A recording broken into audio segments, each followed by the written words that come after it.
জাতীয় পার্টি দীর্ঘ 16 বছর ফ্যাসিবাদী শাসন ব্যবস্থা তৈরির লক্ষ্যে আওয়ামী লীগের সহযোগী ছিল।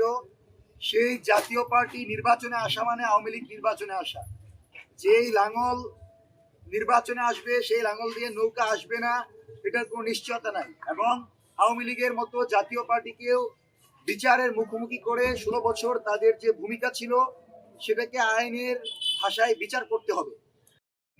কোন ধরনের ফ্যাসিবাদী ভূমিকা, জাতীয় পার্টির পক্ষে ভূমিকা অথবা আওয়ামী কোন সুশীলদের পক্ষে গিয়ে এই নির্বাচনকে প্রশ্নবিদ্ধ করবে সেই সুযোগ দেওয়া হবে না। সুতরাং 72 ঘন্টা সময় আছে এই সরকারের।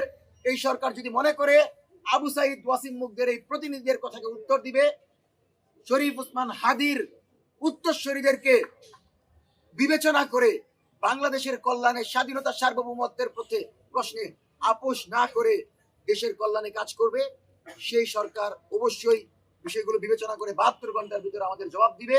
নচেত আমরা নির্বাচন কমিশন ঘেরাও করব এবং নির্বাচন কমিশন ঘেরাওয়ের মধ্য দিয়ে সর্বাত্মক আন্দোলনের ডাক দিব, যে আন্দোলনে জুলাইয়ের সকল শক্তিগুলো থাকবে, ফ্যাসিবাদ বিরোধী সকল শক্তিগুলো থাকবে।